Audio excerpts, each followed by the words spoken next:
Muy buenos días, este es el video número 190 y en esta ocasión quiero aquí citar una escritura que está en uno de los libros apócrifos. ¿Ya? Aquí ya sabemos que el libro de Eclesiastés es un libro apócrifo, es un libro además anónimo, y es un libro que supuestamente lo escribió Salomón después, en su decadencia. ¿Ya? Para muchos estudiosos aquí piensan que el libro de Eclesiastés es un libro que contiene mucha sabiduría, es un libro que contiene mucha verdad, pero la verdad es que no es así. ¿Ya? Eclesiastés no entiende nada del plan de Dios, no contiene ni una escritura que sea de santidad y que tenga que ver con el fuero interno del ser humano. ¿Ya? Y al contrario, es un libro tremendamente pesimista, es un libro que mira con una lógica fundamental, ¿ya? Con una lógica de sentido común, y no tiene nada que ver con aquí con la verdad de Dios. Pero voy a citar una escritura que es tremendamente importante, que ellos hablan ahí, y tal como hemos dicho, ve las escrituras o los argumentos no se pueden rechazar. No puedo rechazar Eclesiastés solamente porque sé que es apócrifo, ¿verdad? Y que no es inspirado por Dios. No, hay que derribar conceptos. Porque uno tiene que derribarlos dentro de sí. El libro de Eclesiastés, ahí en el lugar donde yo estaba, era un libro esencial, ¿ya? Era un libro de guía, era un libro aquí donde se mencionaba continuamente. Y como digo, se le atribuye a Salomón, pero esa no es verdad, porque el libro de Eclesiastés es un libro anónimo, no sabe quién lo escribió, ni tampoco la época, ¿ya? Ni tampoco la época en que se hizo. Se supone, hay puro supuesto concerniente a este libro, pero no es un libro inspirado. ¿Cómo sé que es apócrifo? Porque no hay ninguna escritura que esté inspirada por Dios y que tenga que ver con el fuero interno del ser humano. Si fuera un libro sabio, hablaría directamente, ¿verdad? Como lo hace Proverbios, que Proverbios sí es un libro de Salomón, y es un libro, lo escribió en la época, ¿ya? Que se puede salvar Salomón, ¿ya? De esa época, porque también hay una etapa de Salomón, ¿cierto?, hacia adelante, en que se corrompe y, ¿sabes?, Dios guarda silencio ahí con respecto a él, porque verdaderamente fue muy vergonzoso lo de Salomón. Veamos esta escritura, y aquí dice lo siguiente. Dice, estamos en el capítulo 7, versículo 29 del libro de Eclesiastés. Dice, he aquí, solamente esto he hallado, que Dios hizo al hombre recto, pero ellos buscaron muchas perversiones. ¿Y es esto cierto? ¿Ya? ¿Es esto cierto que Dios hizo al hombre recto? ¿Ya? ¿Qué dice la ley? Aquí voy a nombrar una ley, ¿ya?, para poder derribar este concepto. Dios los sujetó a todos en desobediencia. ¿Ya? Acuérdense que dice, Dios los sujetó a todos en desobediencia para tener misericordia de todos. ¿Ya? Y aquí este hombre que escribe Eclesiastés nunca entendió nada. Aquí este es un libro que él escribió para sí mismo, nada más. Es un libro que no le sirve a nadie. A nadie. Así que, pero Dios no hizo al hombre recto. ¿Ya? Dios lo sujetó y permitió que entrara la distorsión en el corazón del hombre. ¿Ya? Y ya sabemos cuál es todo el plan. Por eso, cuando uno entiende todo lo que es el plan, se da cuenta que Dios nunca hizo al hombre recto. Dios nunca lo hizo aquí íntegro, ¿verdad? Nunca lo hizo aquí, pero perfecto. No. O sea, incluso Adán, ¿cierto? Desconocía todo el plan de Dios. ¿Ya? Y por eso es importante entender el plan. ¿Ya? Y entonces estas escrituras se derriban fácilmente. ¿Ve? ¿Por qué? Porque Dios nunca hizo eso. Esto es una mentira. Y Dios, la intención de Dios era que el ser humano estuviera en esta condición en la que está actual, ¿ya?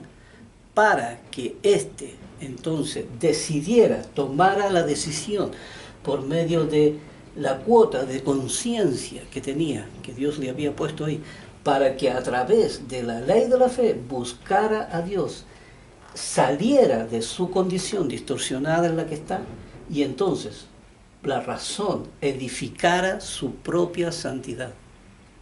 ¿Ya? Y entonces, porque era el ser humano, o sea, si alguien tenía que desarrollarse como correcto ante Dios, era por voluntad de la razón del ser humano. Pero Dios no lo iba a hacer perfecto ni recto. ¿Ya? Por lo tanto, esta es una mentira. Es una mentira. Y ellos buscaron muchas perversiones. No hay problema en eso, no hay que derribar ese concepto. ¿Ya? Pero nunca lo creó recto Dios al ser humano. Fácil, una escritura y el plan. Y escrituras como esta, que se ven como tan poderosas y tan convincentes, caen ante la verdad. A eso quería ahí dejar ya esto. Ya, por eso hay que entender y estar bien informado sobre la ley. Las personas que evocan estas escrituras nunca han escuchado lo que Dios dice, ¿ya? Sino que lo que a ellos, ¿ya? A través de su propia percepción distorsionada, les parece que es útil y que está bueno. Porque lo que ellos predican, ¿ya? Es el Dios místico. Es el Dios de amor, el Dios de la comprensión, el Dios del perdón, el Dios protector, el Dios que bendice a la familia, que protege, que le da un bienestar económico, el Dios que limpia el corazón, ¿ya? El Dios que hace que la persona sea escogida, ¿verdad? Y un montón de ideas que se tiene sobre Dios, y sin haber entendido nada, sin haberlo escuchado siquiera. Por eso estas escrituras ayudan a entender cómo piensan quienes han creado dentro de sí mismo un Dios místico, un Dios que no es. ¿Ya? Hay otra escritura ahí en Isaías 40 o 41 por ahí, 41, 12 por ahí más o menos, donde Dios dice, yo creo la adversidad. ¿Eh? Y Jesucristo que decía, mira, yo he venido para poner al padre contra el hijo y el hijo contra el padre, la madre contra la hija contra la madre y la nuera contra la suegra. ¿Ya? Así que, ¿de qué me están hablando? Uno tiene que entender y conocer lo que Dios está diciendo. Porque Dios habla algo y entonces todos dicen, oye,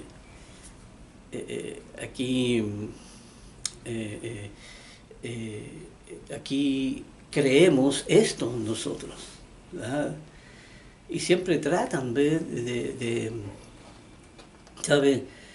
Nadie, no he escuchado a nadie, ninguna religión que diga que sin el mal, el plan de Dios de santidad hubiera fracasado. Aquí nunca he escuchado tal cosa. Y sin embargo es una verdad gigantesca para este mundo. Pero todos se quedan calladitos porque no tienen explicación, porque no entienden la ley, porque no escuchan lo que su Creador está diciendo. Ahí, un momento ya me desahogué un poco, pero es bueno cuando se presentan escrituras como esta aquí que representan un verdadero desafío a quien tiene fe en la palabra de Dios. Y como digo, hay que explicarla, hay que argumentar al respecto. La persona tiene que estar informada, tiene que ser conocida, ¿ve? Igual que cuando se habla de noticias, ¿ya? En el mundo. En el mundo se habla de una noticia, la persona tiene que estar bien informada de qué se trata, de a dónde viene la noticia, cuál es el origen. No puede alguien publicar una noticia antojadiza, ¿cierto? Y luego subirla a la red y todo el mundo empieza a ver que es como cierto, sin ver el origen de dónde viene, si es una fuente creíble o no, si es algo acreditado, si es algo que tiene fama de hablar la verdad o anónimo, alguien que habla una mentira. Bien, vamos entonces aquí a entrar en el estudio de las Escrituras. Ya habíamos pasado el capítulo 11 del libro de Hebreos. Aquí vamos a ir allá. Hebreos, habíamos pasado el capítulo 11.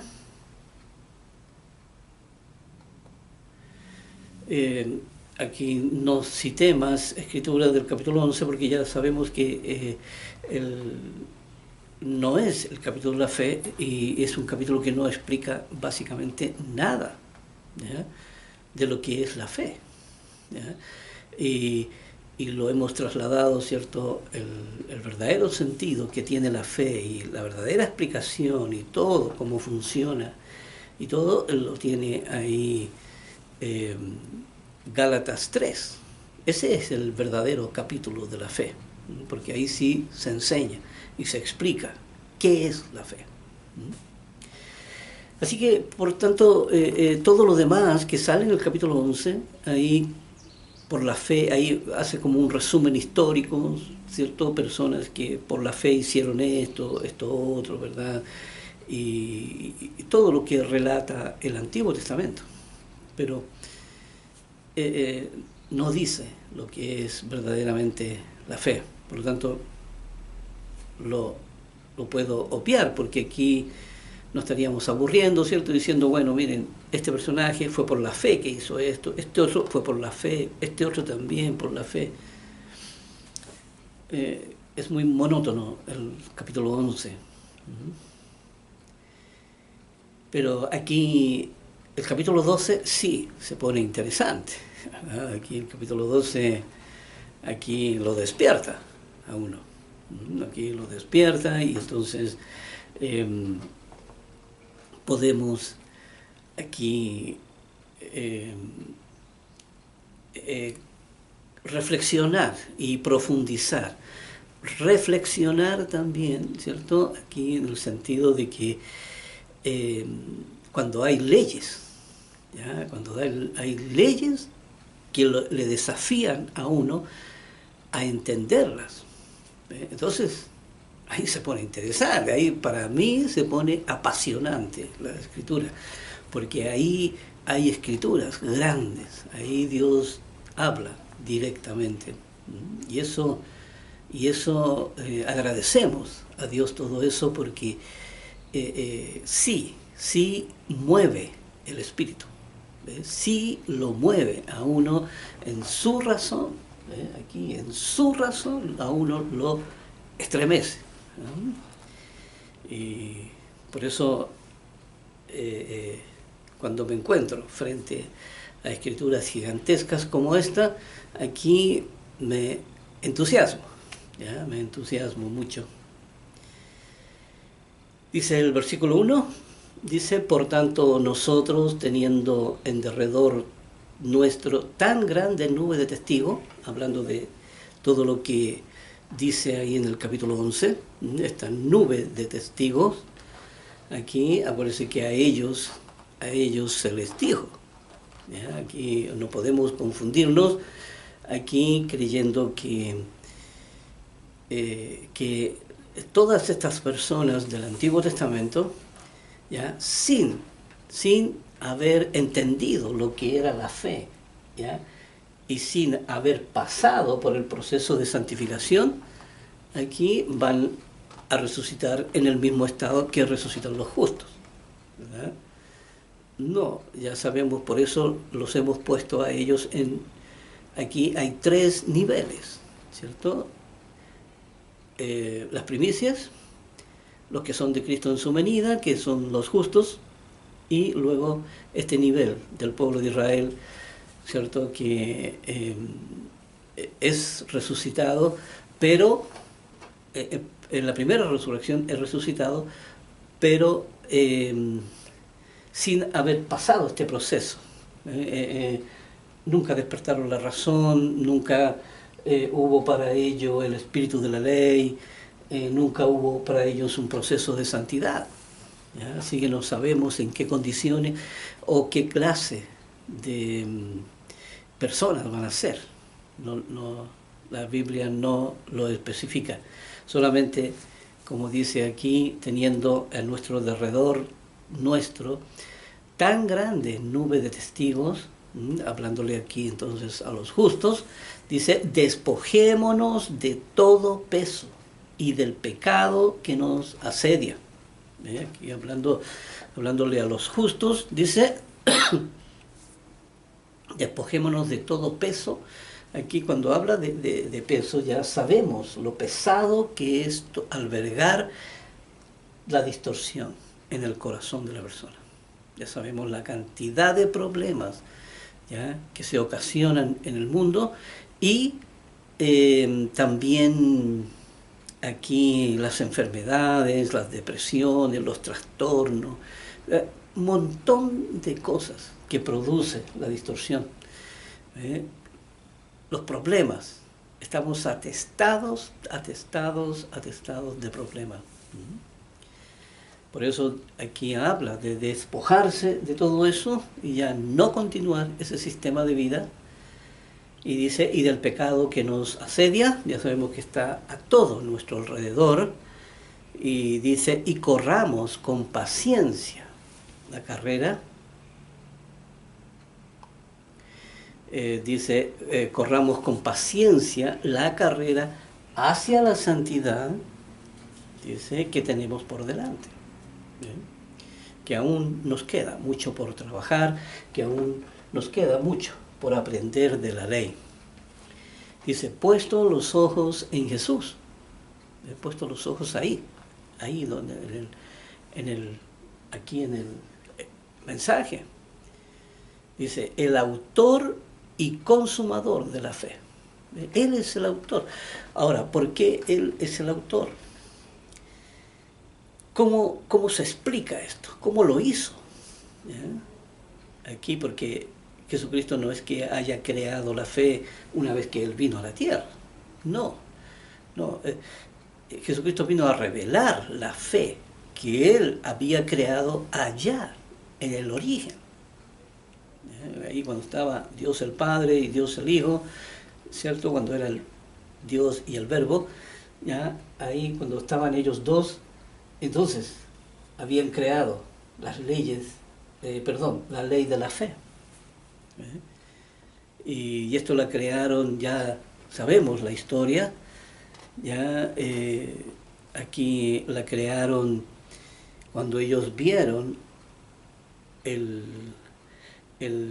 la tierra virtual, en la cual ellos vieron el futuro y vieron todo lo que pasaba, toda la creación que se había hecho y todo, y entonces miraron todo lo que iba a pasar y se empezaron a dar cuenta, porque nunca habían visto la creación del mal, nunca había existido, y entonces tenían que ver en la práctica, ¿ya?, qué pasaba con el ser humano, que lo creaban en la condición solamente con las leyes de la familia y con estas 3 leyes. Y entonces tuvo ahí Dios que ver, y entonces se dieron cuenta que con la ley de la distorsión, estas 3 leyes, quedaba la embarrada, con las leyes de la familia y con la formación del mundo, así que la persona quedaba la embarrada y quedaba presa de ahí, quedaba presa, la razón quedaba muerta. Y quedaba muerto el ser humano, no tenía escapatoria. Entonces tuvieron que crear, aquí lo que yo llamo estas leyes, tuvieron que crear leyes para poder destrabar la condición del ser humano. Y tuvieron que crear entonces primero abrir un espacio a de conciencia del ser humano, para que pudiera escapar, ¿ya? Y le dio entonces una cuota de conciencia para que pudiera entonces entrar a través de la ley de la fe. Pero la ley de la fe, ¿cierto?, tenía que Dios ponerla en el corazón. Y entonces tenía que crear el centralismo, ¿ya? Y tenía que crear el querer, el hacer, tenía que crear el oír, tenía que crear dije querer y hacer, que es tomar decisiones, ya escuchar todo lo que, y él llevarlo a cabo, ya él tenía que poner ahí la teoría, ¿cierto?, y la práctica. La teoría y la práctica tenía que estar ahí presente. Entonces, por eso Dios lo lleva aquí al ser humano a destrabarlo, ¿cierto?, y a guiarlo aquí para que pudiera entrar a la presencia de Dios y pudieran trabajar juntos finalmente. Por eso es Él el autor y consumador de la fe, y dice, el cual por el gozo puesto delante de Él, dice, sufrió la cruz. Sufrió la cruz, ¿verdad? Sabía que era una obra segura, ¿ya? Sabía que era una obra aquí de un proyecto verdaderamente gigantesco. Y por eso dice, el cual el consumador, pues, el cual por el gozo puesto delante de él sufrió la cruz. Aquí no importó el precio que tuvieran que pagar. Aquí se entregaron. Aquí a ellos dice, menospreciando el oprobio, ¿ya?, y se sentó a la diestra del trono de Dios, a la diestra como hijo, aquí como familia constituida. Vamos al versículo 3, estamos en Hebreos 12, aquí el versículo 3 dice, considerad a aquel que sufrió tal contradicción de pecadores contra sí mismo, para que vuestro ánimo no se canse hasta desmayar. Aquí, esta contradicción de pecadores, y esto lo sufrimos todos los días, ¿verdad? Aquí en la familia, con los hijos, con la pareja, qué sé yo, con todos los escenarios que Dios nos presenta en el trabajo y todo, ¿verdad? Que cuando uno cree que se debe hacer lo que es correcto, hay otros que piensan que de otra manera es mucho mejor, o que cada cual lo hará como ellos quieren, los hijos lo harán como ellos quieren, la pareja lo hará como ellos quieren, y uno se da cuenta, ¿ya?, que hay una gran contradicción en todo eso, que uno a veces llega a pensar que toda esa adversidad de la cual uno sufre no lo deja crecer a uno como persona, como cristiano, ¿verdad? Y uno a veces se ve que, oye, se desanima, ¿verdad? Uno dice, bueno, sabe que parece que esto no me va a funcionar, ¿ya? Porque uno también se ve afectado en su estado emocional. Pero aquí dice para que vuestro ánimo no se canse hasta desmayar, porque eso está hecho. ¿Ve? Cuando uno sufre muchas contradicciones, la percepción no es que los escenarios no me dejan crecer, ¿ya? No, están diseñados para mi crecimiento, aunque hayan muchas contradicciones, pero justamente es de esa forma que se crece, ¿ya? Y por eso dice, para que vuestro ánimo no se canse, porque es verdaderamente agotador. Dice, porque aún no habéis resistido hasta la sangre. Aún no hemos tenido que llegar hasta la muerte, ¿verdad?, luchando contra el pecado. Como dice aquí, combatiendo contra el pecado. Dice, y ya habéis ya olvidado la exhortación que como a hijos se os dirige diciendo, hijo mío, no menosprecies la disciplina del Señor. Porque aquí muchos cristianos piensan que Dios los está castigando.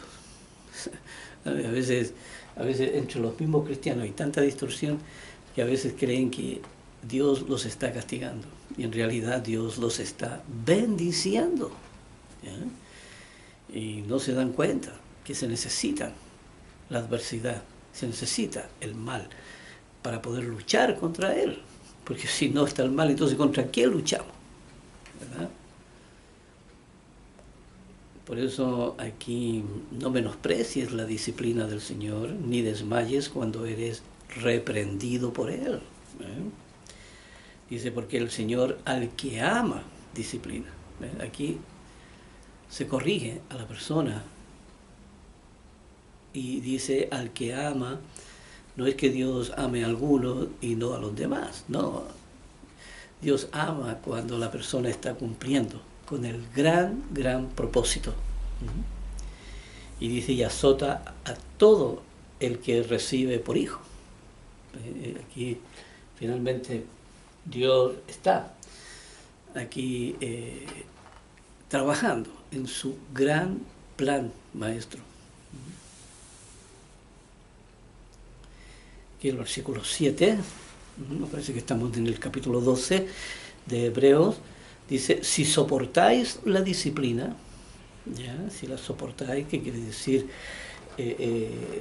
Por eso uno tiene que tener un buen soporte, ¿ya? Tiene que tener un buen respaldo de información para uno utilizar esos recursos cuando viene la adversidad.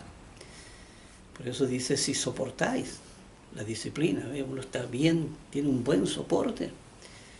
Dice, entonces Dios os trata como a hijos. Dice, porque ¿qué hijo es aquel a quien el padre no disciplina?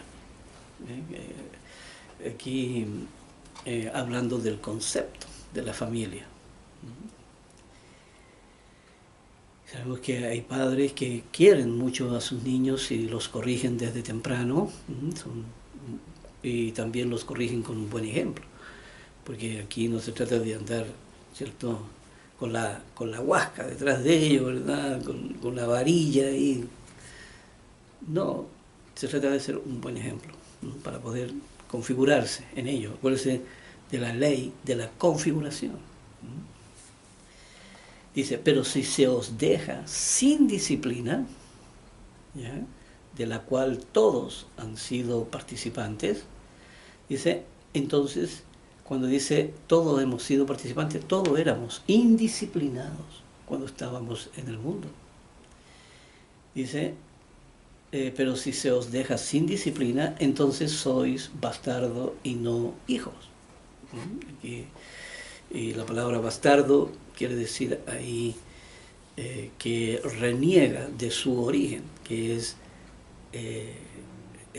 de donde procede, reniega del origen de donde procede, y esto es del Padre. Aquí, versículo 9, dice, por otra parte, tuvimos a nuestros padres terrenales, aquí, que nos disciplinaban, ¿verdad?, cuando estábamos en el mundo. Ahí estaban nuestros padres formándonos y enseñándonos. Dice, y los venerábamos, ¿verdad? Aquí, por una cuestión de ley natural, los amábamos. Dice, ¿por qué no obedeceremos mucho mejor al Padre de los Espíritus y viviremos? Dice, al Padre de los Espíritus, porque aquí Dios está formando una familia basada en el uso de la razón. Por eso dice el Padre de los Espíritus. Mientras que en el mundo, cuando venerábamos a nuestros padres que nos disciplinaban, lo hacíamos por ley, por las leyes de la familia, guiados por sus instintos. Por eso dice el Padre de los Espíritus, y viviremos. Aquí dice, y aquellos ciertamente por pocos días nos disciplinaban. Aquí una vida muy corta, porque y también dentro del tiempo en que uno es niño y una etapa de la adolescencia solamente, porque después ya los jóvenes a los 17, 18, 20, 25 años ya no hay quien los discipline, ¿verdad? Ya aquí se mandan solos y quieren ellos hacer lo que a ellos se les venga en gana. Así que por eso dice, por pocos días, dice, como a ellos les parecía. Pero hablando de Jesucristo, para lo que nos es provechoso, porque eso no tenía ningún norte, pero esto sí tiene un sentido. Dice, para que participemos de su santidad, para que participemos de la santidad que ellos tienen, para participar de esa santidad. Aquí en el versículo 11 dice, en verdad, ninguna disciplina al presente parece ser causa de gozo, sino de tristeza, ¿verdad? Ya sabemos que en donde radica la tristeza del ser humano aquí, en su centralismo, ¿verdad? Cuando lo sacan de su centralismo y la persona tiene que hacer otra voluntad que no le es la propia, y uno quiere vivir centrado en su propia voluntad y quiere hacer las cosas que uno quiere, ¿ya? Y por eso dice que de tristeza, pero después da fruto apacible de justicia a los que en ella han sido ejercitados,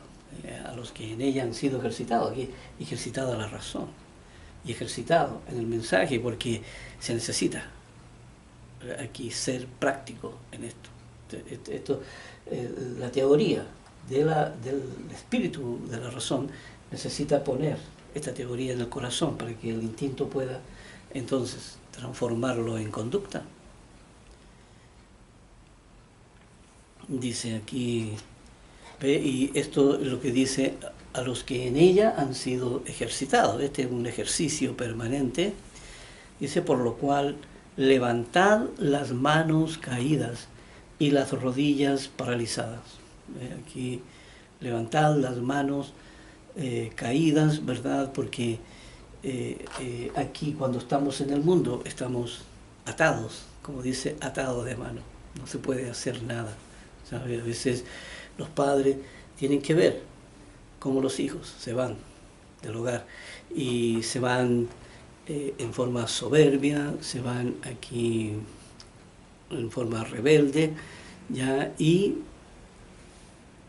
a veces encuentran el mal en el mundo y a veces ahí les suceden cosas graves, ¿ya?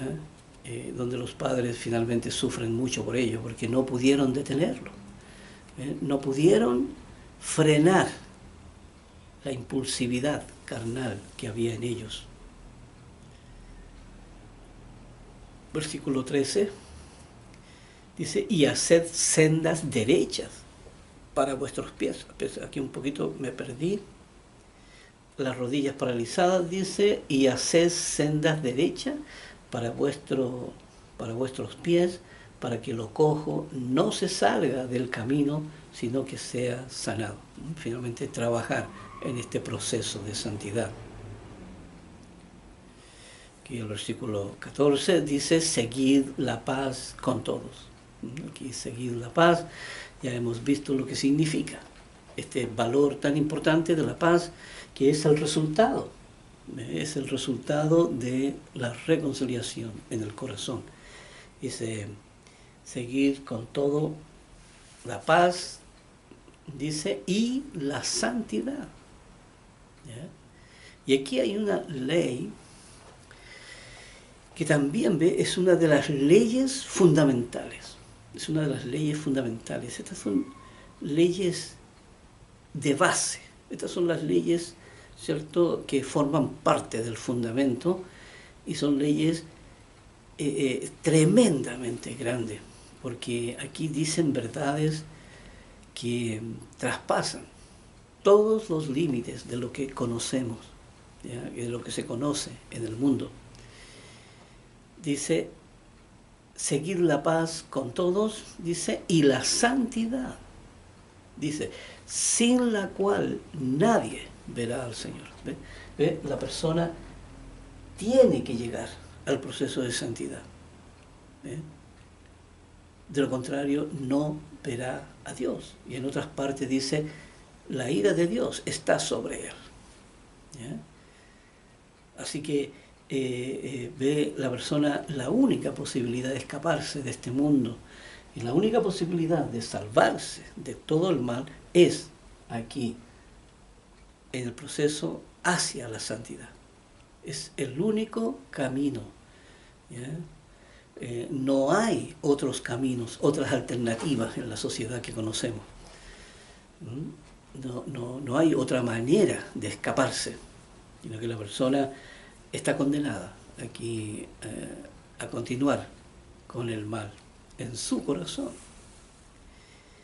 Por eso aquí, santidad sin la cual nadie verá a Dios,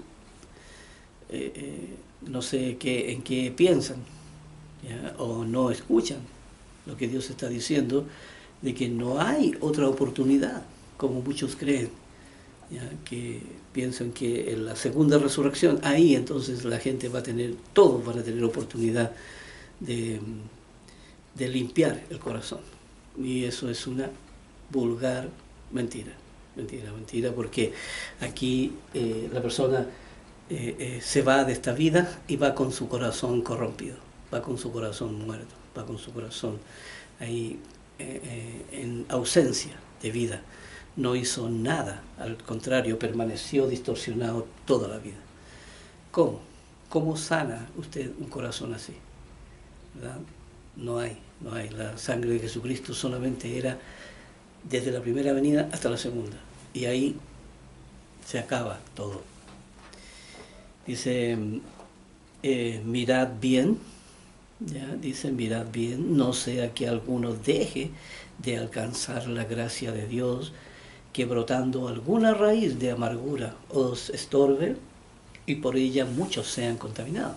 Porque aquí, ¿sabe?, hay muchas raíces de amargura. La duda, ¿ya?, la duda es una. ahí sembrar la duda,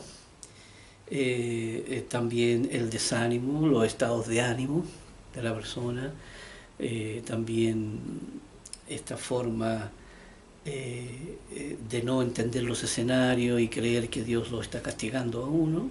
Entonces Dios nunca lo castiga a uno.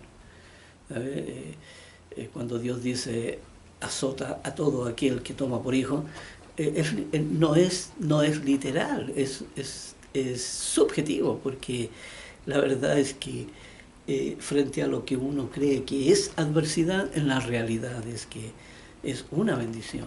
¿Ya? Dios lo está disciplinando a uno. Aquí en el versículo 16 dice: no sea que haya algún fornicario o profano como Esaú, que por una sola comida vendió su primogenitura. Aquí hablándole a la iglesia, aquí ya el apóstol está metido adentro de la iglesia. Dice: porque ya sabéis que aún después, deseando de heredar la bendición, fue desechado. Hablando de Esaú, dice, y no hubo oportunidad para el arrepentimiento, aunque la procuró con lágrimas. Por eso en esta vida es cuando se definen las cosas. ¿Ya? Por eso Dios, una vez que Dios pone todos estos problemas en la humanidad, lleva obligadamente a la persona a tener que definirse. Y definirse por los caminos que Dios puso. Por la vida o por la muerte. Por la bendición o por la maldición. Como dice Deuteronomio. Aquí en el versículo 18 de Hebreos 12, dice: porque no os habéis acercado al monte que se podía palpar y que ardía en fuego, ¿verdad? Hablando ahí del monte Sinaí, ¿verdad? Que era real, la gente veía el fuego arriba del monte Sinaí y también era algo que se podía tocar, ¿verdad? No era invisible, no era algo subjetivo. Y dice que ardía en fuego, y dice a la oscuridad, a las tinieblas y a la tempestad. Porque la gente estaba asombrada cuando esa llama ardía ahí en el monte Sinaí. Y dice: y al sonido de la trompeta y a la voz que hablaba, la cual los que la oyeron rogaban que no se les hablase más. ¿Ya? Incluso las personas no querían aquí ese Dios tan grande y terrible venirse sobre ellos, sino que decían aquí a Moisés: tú habla con él y entonces nosotros haremos lo que tú digas. ¿Ya? Aquí estaban dispuestos a ser niños buenos y niños muy obedientes. Imagínense, estando en esa condición. Y dice: porque no podían soportar lo que se ordenaba. Si aún una bestia tocare el monte, será apedreada o pasada con dardo. Y tan terrible era lo que se veía que Moisés dijo: estoy espantado y temblando. Dios no estaba ahí como un Dios manso, ¿cierto? Como un Dios que aquí misericordioso. Dice: sino que os habéis acercado al monte de Sión, a la ciudad del Dios vivo, a Jerusalén, la celestial, a la compañía de muchos millares de ángeles. A ese Dios es al que nos habemos acercado ahora, como dice, a la congregación de los primogénitos, a la congregación de los hijos de la familia de Dios. Dice que están inscritos en los cielos, a Dios, el juez de todo, a los espíritus de los justos, hecho perfecto. También en esto,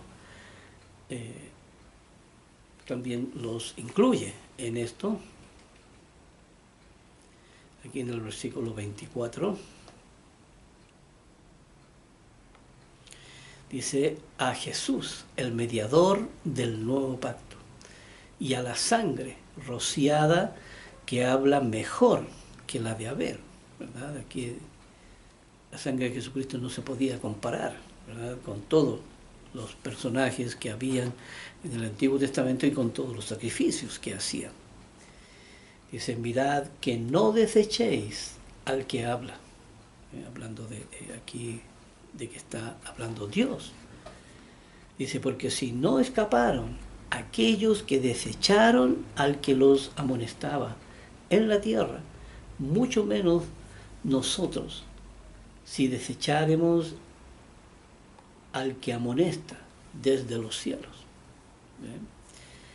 Aquí, por eso Dios tiene sus gente trabajando aquí para poder entonces predicar su evangelio. Y aquí dice, no desechéis. Aquí dice la voz del cual conmovió entonces la tierra. Pero ahora ha prometido diciendo, aún una vez, y conmoveré no solamente la tierra, sino también el cielo. Aquí también la profecía ahí donde dice que los cielos serán conmovidos. Y esta frase, aún una vez, indica la remoción de las cosas movibles como cosas hechas para que queden las inconmovibles. Finalmente Dios va a remover todas las cosas que hay sobre la tierra y va a formarse entonces todo nuevo. Todo nuevo aquí, esto es en el milenio. Aquí el versículo 28 dice, así que recibiendo nosotros un reino inconmovible, tengamos gratitud y mediante ella sirvamos a Dios agradándole con temor y reverencia. Bueno, así que el temor a Dios es el respeto reverencial que debemos tener hacia nuestro Creador. Pero aquí dice un reino inconmovible, ¿ve? Algo que va a permanecer, ¿ve? Porque esta tierra, ¿sabe? ha existido en forma tan breve y también va a desaparecer una vez que Dios cumple con el plan que Él tiene. Dice el versículo 29, porque nuestro Dios es fuego consumidor. Dios es fuego consumidor y es lo que pasará ahí en el lago de fuego cuando finalmente todo desaparezca, todo ser humano que se perdió, que aquí se perdió, aquí nunca acudió para salvar su vida. Dice aquí el capítulo 13, versículo 1, dice, permanezca el amor fraternal. Dice, no os olvidéis, permanezca el amor fraternal, hablando aquí de la actitud que uno debe tener hacia los escenarios de prueba. Esa fraternidad, siempre ese contacto amable, respetuoso y, como dice, vuestra gentileza sea conocida de todos. Así que debemos mantener siempre una actitud así. Por eso dice, permanezca el amor fraternal, que algo que permanezca siempre en uno. Dice, no os olvidéis de la hospitalidad, porque por ella algunos sin saberlo hospedaron ángeles. Aquí hospedaron ángeles. Y también desde que a esto debería habérsele agregado, también algunos sin saberlo, hospedaron a hijos de Dios, ¿ya? A los que nacerían en la familia, sin saberlo. Esto era mucho más importante que los ángeles. ¿Ya? Y por eso que los ángeles fue ahí Lot, ¿cierto? Cuando hospeda a los ángeles que llegaron en la noche y los protege aquí de la ciudad de Sodoma en donde estaba. Dice, acordaos de los presos como si estuvierais presos juntamente con ellos, y de los maltratados como los que también vosotros mismos estáis en el cuerpo. Aquí acordaos de los presos, ¿verdad? Acordaos de los que están aquí muertos, ¿ya? En el mundo, y para que Dios tenga misericordia de ellos. Dice, honroso sea en todos el matrimonio. Honroso sea en todo el matrimonio, aquí hablando de una institución seria en donde la persona realmente se compromete de por vida. ¿Ya? ¿Ya? Una persona cuando se casa debe estar comprometida de por vida. ¿Ya? No puede aquí casarse a ciegas sin haber conocido bien a su pareja y después separarse y después venir otro y otro y otra y otra y así va. ¿Ya? Y por eso dice, tiene que haber un compromiso.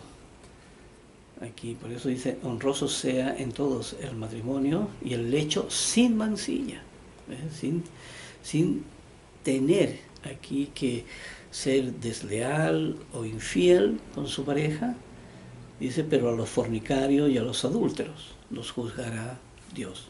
Aquí ya hemos hablado de eso. Dice, sean vuestras costumbres sin avaricia. Contento con lo que tenéis ahora. ¿Y por qué dice, sean sin avaricia? Porque es Dios quien entrega el patrimonio a cada uno. Es Dios quien da las capacidades, porque la capacidad del ser humano determina su condición. ¿Ya? La capacidad determina, si usted tiene muy buena capacidad, usted permanecerá en un segmento alto de la sociedad. Si usted tiene una capacidad mediana, estará también ahí, en ese segmento mediano. Y el que tiene muy poca capacidad, entonces tendrá también un segmento bajo, porque la capacidad determina el segmento donde va a habitar la persona para que sirva a los intereses de la sociedad. Ya hemos dicho aquí como si todos tienen una capacidad máxima, entonces, ¿quién barre? ¿Verdad? Aquí, ¿quién saca la basura? ¿Verdad? Aquí, entonces, ¿quién hace el aseo? Entonces, ¿quién hace el pan todos los días? ¿Ya? Aquí, entonces, ¿quién va a sembrar el campo? ¿Cierto? Para que podamos alimentarnos. Entonces, hay muchas tareas y esto, la capacidad lo determina. ¿Veis? Contentos con lo que tenéis ahora, porque es Dios quien entrega las capacidades. Dice, porque Él dijo, no te desampararé ni te dejaré. Y la capacidad no tiene que ver con esto. Aquí no, aquí el diseño del foro interno está diseñado para todos. Así la persona tenga muy poca capacidad, así tenga mucha capacidad. Todos pueden entrar aquí. Aquí no es por capacidad, sino es por el uso de la razón y por el entendimiento. Y Dios dice, ¿ves? No te desampararé ni te dejaré. Dios siempre está ahí, Él proveyendo para todo. Dice de manera que podemos decir confiadamente, el Señor es mi ayudador, no temeré lo que lo que pueda hacer el hombre. Aquí no importa la circunstancia, cuando Dios está asociado con uno trabajando. Dice, acordaos de vuestros pastores que os hablaron la palabra de Dios, considerad cuál haya sido el resultado de su conducta e imitad su fe. Aquí, por Jesucristo decía, por los frutos los conoceréis. ¿Ya? Y dice, Jesucristo es el mismo ayer y hoy y por los siglos. Y aquí no quiero extenderme mucho, ustedes pueden leer. Aquí todo es muy básico y todo es un relato aquí recomendable. Aquí dice, no os dejéis llevar, en el versículo 9, estoy leyendo, no os dejéis llevar de doctrinas diversas y extrañas, ¿verdad? Aquí ya sabemos que esto está lleno la tierra. Dice, porque buena cosa es afirmar el corazón con la gracia, afirmar el corazón. Dice, no con viandas, ¿ve? Aquí no basado en la comida, ¿verdad? Que hay muchas personas que creen que si son vegetarianos, bueno, son más sanos. U otros dicen que comer carne también es sano, y otros mezclan ambas cosas y, y otros piensan que comer semillas o comer, qué sé yo, hay una diversidad dentro de la sociedad para todos, ¿ya? Pero aquí dice no con viandas que nunca aprovecharon a los que se han ocupado de ella. ¿Ya? A veces siempre me pregunto, bueno, si llegara a tener una comida sana todos los días, ¿acaso eso produciría cambios en mi corazón? La respuesta es no, porque ya sabemos el plan de Dios y que no consiste, como dice aquí, con viandas, que no consiste en la alimentación. Dice, aquí voy a seguir un poco más adelante.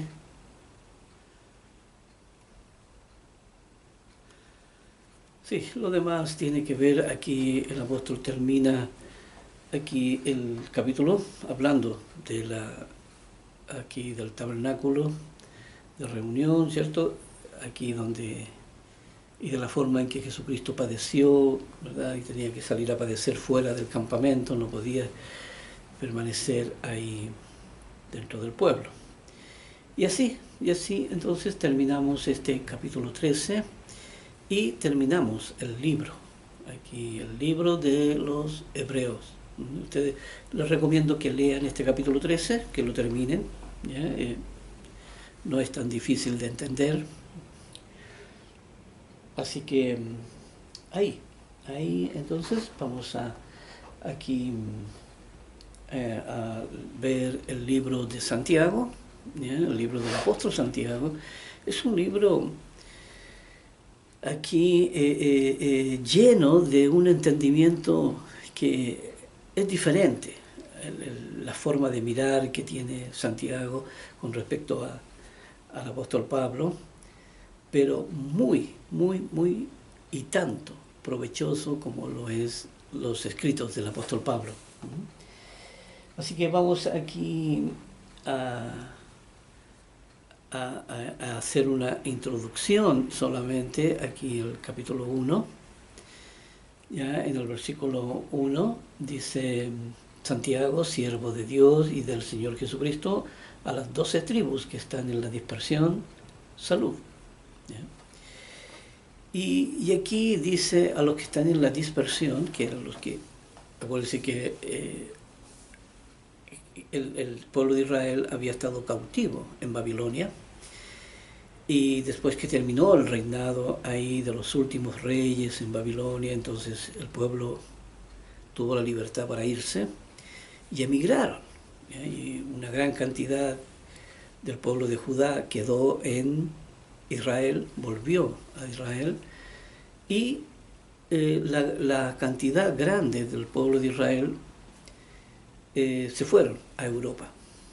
Y el apóstol Santiago era uno de los apóstoles que estaba destinado a la predicación del mensaje al pueblo de Israel, a los que estaban en la dispersión. Y Jesucristo lo había mandado allá. Por eso dice a las 12 tribus que están en la dispersión, dice salud.